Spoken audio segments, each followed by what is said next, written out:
नमस्कार, मैं हूं निकिता और आप देख रहे हैं सत्यहिंदी.com। चलिए एक नजर डालते हैं अब तक की सुर्खियों पर। भारत जोड़ो यात्रा का आज 66वां दिन है। इस समय यात्रा महाराष्ट्र में मौजूद है और आज 12 नवंबर को यात्रा कलामनुरी के शिवाला गांव से शुरू की गई। बता दें, कांग्रेस की भारत जोड़ो यात्रा 7 सितंबर को तमिलनाडु के कन्याकुमारी से शुरू हुई थी। यह पद यात्रा तमिलनाडु के बाद केरल, कर्नाटक, आंध्र प्रदेश और तेलंगाना होते हुए महाराष्ट्र पहुंची है। महाराष्ट्र में कांग्रेस की पदयात्रा 14 दिनों तक जारी रहेगी और इस दौरान 5 जिलों में होते हुए 382 किलोमीटर की दूरी तय कर 20 नवंबर को मध्य प्रदेश में प्रवेश करेगी। हिमाचल प्रदेश की 68 विधानसभा सीटों पर आज वोटिंग होगी और शाम 5 बजे तक चलेगी। वोटों की गिनती 8 दिसंबर को की जाएगी और उसी दिन नतीजे घोषित किए जाएंगे। बता दें, पर्वतीय राज्य में 55 लाख से ज्यादा वोटर्स 68 निर्वाचन क्षेत्रों में 412 उम्मीदवारों की किस्मत का फैसला करेंगे। मतदान के लिए कुल 7,884 मतदान केंद्र बनाए गए हैं, जिसमें दूरदराज इलाकों में 3 पूरक मतदान केंद्र भी शामिल हैं और 397 अति संवेदनशील मतदान केंद्र हैं। महाराष्ट्र की सियासत में फिर हुआ बदलाव। एक और सांसद ने उद्धव ठाकरे की पार्टी छोड़ थामा शिंदे गुट का साथ। बता दें, गजानन कीर्तिकर ने उद्धव ठाकरे का समर्थन छोड़कर आधिकारिक तौर पर बाला साहेब की शिवसेना पार्टी का सदस्य बनने का फैसला किया है और कीर्तिकर ठाकरे गुट को छोड़कर पाला बदलने वाले 13वें सांसद हैं। कीर्तिकर का आंदोलन पिछले 3 महीने से चल रहा था और अब अंत में उन्होंने मुंबई के रविंद्र नाट्य मंदिर में शुक्रवार को आयोजित एक कार्यक्रम में मुख्यमंत्री एकनाथ शिंदे की उपस्थिति में सार्वजनिक रूप से पार्टी की सदस्यता ली। वहीं अब गजानन कीर्तिकर के एकनाथ शिंदे की पार्टी को समर्थन करने से उनके साथ लोकसभा सांसदों की संख्या 13 हो गई है, जबकि 3 राज्यसभा सांसदों के साथ उद्धव ठाकरे के पास अब 9 सांसद रह गए हैं। बता दें, गजानन कीर्तिकर मुंबई उत्तर पश्चिम सीट से शिवसेना के सांसद हैं। 1995 में वह बीजेपी शिवसेना गठबंधन सरकार में गृह राज्य मंत्री भी थे।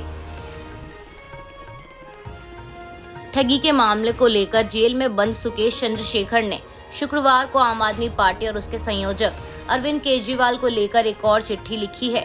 सुकेश द्वारा लिखे गए इस लेटर में आप और उसके नेताओं पर कई बड़े आरोप लगाए गए हैं।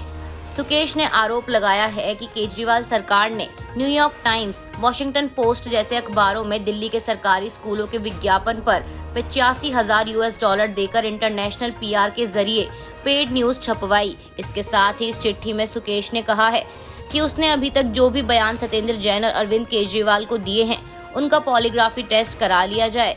लेटर में सुकेश ने लिखा कि पॉलीग्राफी टेस्ट के लिए अपना कंसेंट देने के लिए मैं इस सजेशन के लिए शुक्रगुजार हूं। साथ ही बहुत ज्यादा उत्सुक और बहुत खुश भी हूं, पर केजरीवाल और सत्येंद्र जैन भी अपना कंसेंट दें। सुकेश ने कहा कि हम तीनों का एक साथ पॉलीग्राफी टेस्ट हो और इस टेस्ट का लाइव प्रसारण हो ताकि अरविंद केजरीवाल, सत्येंद्र जैन का सच देश के आगे उजागर हो सके। उत्तर प्रदेश में मुलायम सिंह यादव के निधन के बाद खाली हुई मैनपुरी सीट पर उपचुनाव के लिए अखिलेश यादव ने अपनी पत्नी डिंपल यादव को उम्मीदवार बनाया है। अब इस बीच जेडीयू ने सभी राजनीतिक पार्टियों से मैनपुरी से डिंपल यादव के खिलाफ उम्मीदवार नहीं उतारने की अपील की है। शुक्रवार को जेडीयू प्रवक्ता केसी त्यागी ने कहा कि यूपी के पूर्व मुख्यमंत्री मुलायम सिंह यादव बड़े किसान नेता थे और उनके योगदान को प्रधानमंत्री नरेंद्र मोदी सहित विभिन्न दलों के नेताओं ने स्वीकार किया है।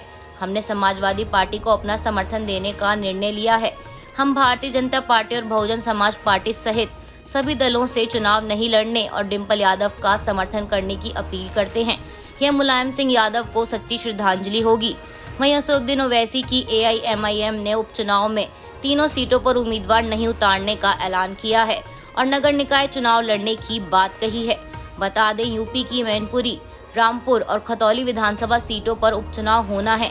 इन तीनों सीटों पर 5 दिसंबर को वोटिंग की जाएगी और 8 दिसंबर को काउंटिंग होगी।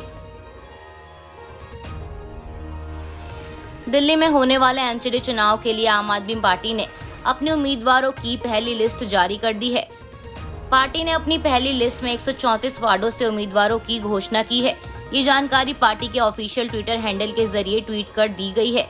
वहीं इससे पहले कल दोपहर में आम आदमी पार्टी ने चुनावों के लिए अपने स्टार प्रचारकों की लिस्ट जारी की थी। बता दें, दिल्ली में MCD चुनाव के लिए 4 दिसंबर को वोटिंग होगी और 7 दिसंबर को काउंटिंग की जाएगी।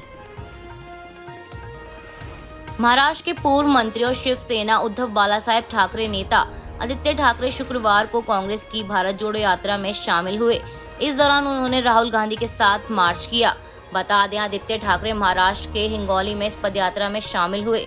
वहीं आदित्य ठाकरे से पहले राष्ट्रवादी कांग्रेस पार्टी और उद्धव ठाकरे गुट के कुछ नेता भी इस यात्रा में शामिल हुए थे और उस दौरान राहुल के बाद एनसीपी के प्रदेश अध्यक्ष जयंत पाटिल ने भी जनसभा को संबोधित किया था। उन्होंने कहा था कि भारत जोड़ो यात्रा की शुरुआत से हम राहुल गांधी को दौड़ते हुए देख रहे हैं। हम कह सकते हैं कि जल्द ही हमारी किस्मत भी दौड़ने लगेगी। देश से प्यार करने वाले सभी आज एकजुट हैं। एनसीपी नेता शरद पवार ने हमें पार्टी का प्रतिनिधित्व करने और भारत जोड़ो यात्रा का समर्थन करने के लिए कहा है। उन्होंने आगे कहा, इस देश में गंगा जमुनी तहजीब है, लेकिन 2014 के बाद से चीजें बदल गई हैं। इस गंगा जमुनी तहजीब को खत्म करने की कोशिश हो रही है। पहले अंग्रेजों ने फूट डाला और राज करो की रणनीति का इस्तेमाल किया और अब यह सरकार वही कर रही है। इसीलिए कांग्रेस की भारत जोड़ो यात्रा महत्वपूर्ण है।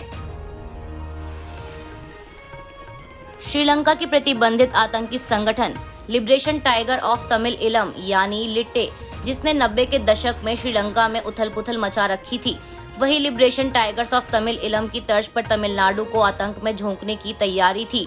मीडिया रिपोर्ट्स के अनुसार राष्ट्रीय जांच एजेंसी एनआईए ने पिछले दिनों छापेमारी के दौरान मिले दस्तावेजों के आधार पर जो चार्जशीट कोर्ट में दाखिल की है, उसमें लिट्टे के तर्ज पर एक अन्य आतंकी संगठन बनाकर आतंक फैलाने की तैयारी की योजना का खुलासा किया है। एनआईए ने इस मामले में 3 लोगों के खिलाफ तमिलनाडु की अदालत में चार्जशीट दाखिल की है। इसके मुताबिक एलटीटीई के तर्ज पर एक अन्य आतंकी संगठन जिसका नाम वर्ल्ड तमिल जस्टिस कोर्ट बनाने की योजना थी। इस संगठन को तैयार करने की कोशिश में एनआईए ने 3 लोगों के खिलाफ चार्जशीट दाखिल की। एनआईए के मुताबिक मई के महीने में इस संगठन से जुड़े लोग तमिलनाडु में बड़ा हमला करने की फिराक में थे। वे तमिलनाडु में रहने वाले तमिलों को श्रीलंका में तमिलों के खिलाफ अत्याचार का मुद्दा बनाकर भड़काने की कोशिश कर रहे थे। जांच एजेंसी के मुताबिक पिछले 6 महीने से संगठन के लोग सक्रिय थे। साथ ही ये अपने लिंक लोगों के बीच जाकर तैयार कर रहे थे। बता दें, कोर्ट में दाखिल चार्जशीट में आतंकी संगठन बनाने की तैयारी से जुड़ी जानकारी दी गई है। आज के लिए बस इतना ही। बाकी की खबरों के लिए बने रहिए सत्यहिंदी.com पर।